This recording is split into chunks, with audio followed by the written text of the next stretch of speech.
Yo, Kibis Guy here. Hey, so I've been using the OSD Neuro HGA 4200, this amplifier right here, for the last couple of weeks now. And I did an unboxing overview video, and you guys told me you wanted a follow-up video about how I feel about this amplifier. So I'm gonna get right into it.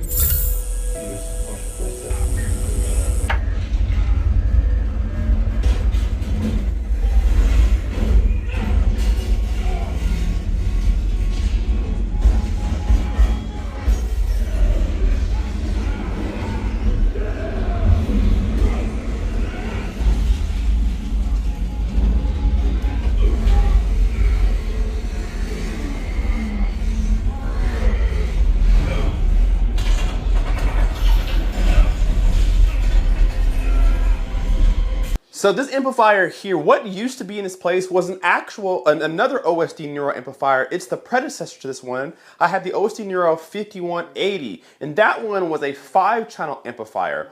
This HTA model is a 4-channel amp, but it's a new version of the predecessor that I used to have. So it's been improved upon. One of the biggest things that I noticed just right off the bat when I unboxed this and put it in my rack is the difference in size and the difference in weight.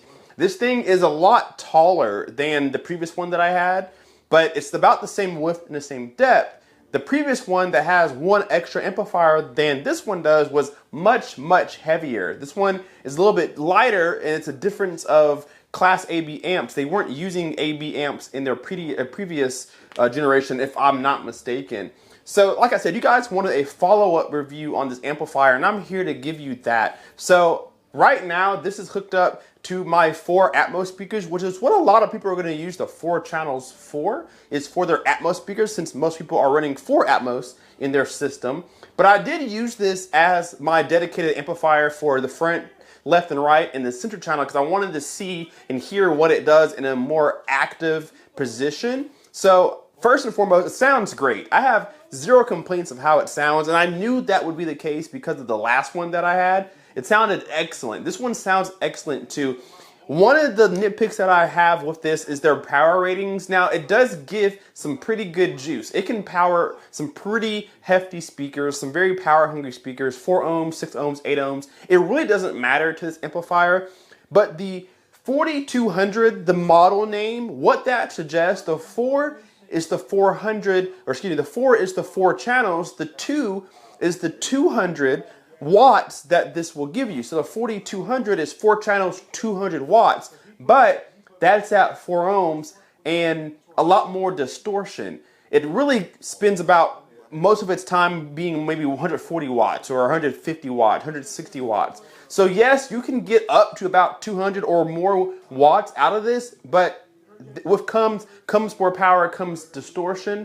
So it's kind of misleading in a way. So I wish they would just give you the actual rating that you're expected to see, but they give you the 200 watts for marketing purposes. I get it. So this can do 200 watts if you want it to, but that's at rare occasions. Expect to get more about 140, 150, 160 on average with this amplifier. So it sounds really good. The power is pretty good as well. It looks really good too. So a nice brush face. It looks really premium, I'd say. Even though your amplifier is made for sound, it's nice to have one that also looks good in case it will be on display. Right now, mine is. It won't always be on display, but as of how it sits now, you can literally see it. So it's nice that it, aesthetically, it looks good too. And I think it's built incredibly well. Everything is made out of metal. There's hardly any plastics at all outside of the speaker terminals, but even the terminals, the binding posts are solid. They're gold plated. They're solid connections. My banana plugs click in and they don't wiggle at all. So the components in here are great. The Toronto transformer in here is huge. Amplifiers are clean. And then there's plenty of venting for this too. So even though mine's kind of in a cabinet, a closet, yours may be that same way. It has a lot of ways to take in some air, so I don't really have any fear of it overheating. The cooling on this thing is actually really good. You want to make sure that you give this amplifier some breathing room, because the warmer it gets, the worse it sounds. With these kind of amplifiers that they're using, when these amplifiers get hot, the sound starts to take a hit. The power starts to take a hit, so you want to at least have some open space around it.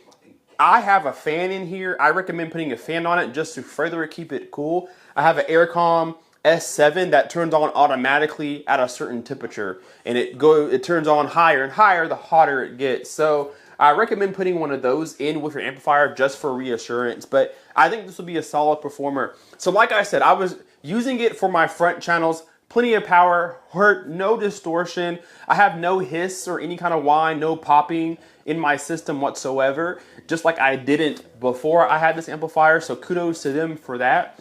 In my Atmos section, like I said, where most of you guys are going to be using this amplifier, I like it for Atmos because the issue that I always have with Atmos speakers is that they're hard to hear in comparison to the rest of the speakers. So having an amplifier that can really put some juice to my pretty power-hungry Atmos speakers, I have some Soundavo 8-inch Atmos speakers in the ceiling.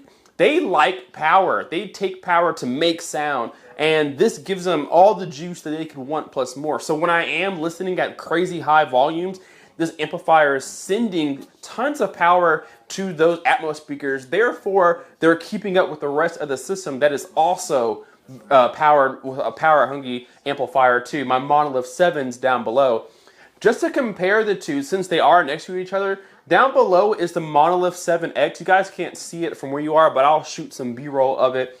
The Monolith 7X is down below here. It's a 100-pound amplifier. It has 7 amps in there, and they are all rated at 200 watts at 8 ohms, 300 watts at 4 ohms. The OSD Neuro is a little bit lighter than it, maybe 40, 45 pounds less than the Monolith, but I still get almost the same power rating, not quite as much juice at 4 ohms. It can't keep up with the 4 ohm loads, but it does give me really good power. The price difference, I paid just under $2,000 at the time for the Monolith 7X. This OSD Neuro comes in, I think, under $700. So you can get yourself 4 channels, almost 200 watts of power for under $700.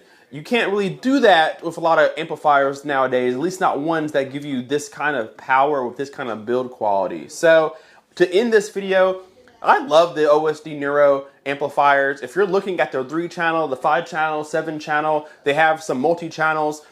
Go out there and buy one. It's truly a bang for your buck. They sound good. They come well packaged. The people there at OSD are great. They know what they're doing. They make a ton of amplifiers. They make a lot of subwoofers. So they have a really good idea on this home theater space. So I'm happy to have this in my home. Hopefully I can try the 7-channel, 5-channel out for you guys. It's all kind of the same thing, but hopefully I can get that in for review at some point. But with that being said, thank you to OSD Neuro for sending this out to me for review a couple of weeks back. If you haven't seen the unboxing and overview video, it's up on my channel from last week. Go and watch that as well if you want to learn more. I will leave this in the description box, a link, so you guys can click on it and see all their amplifiers, including this one right here.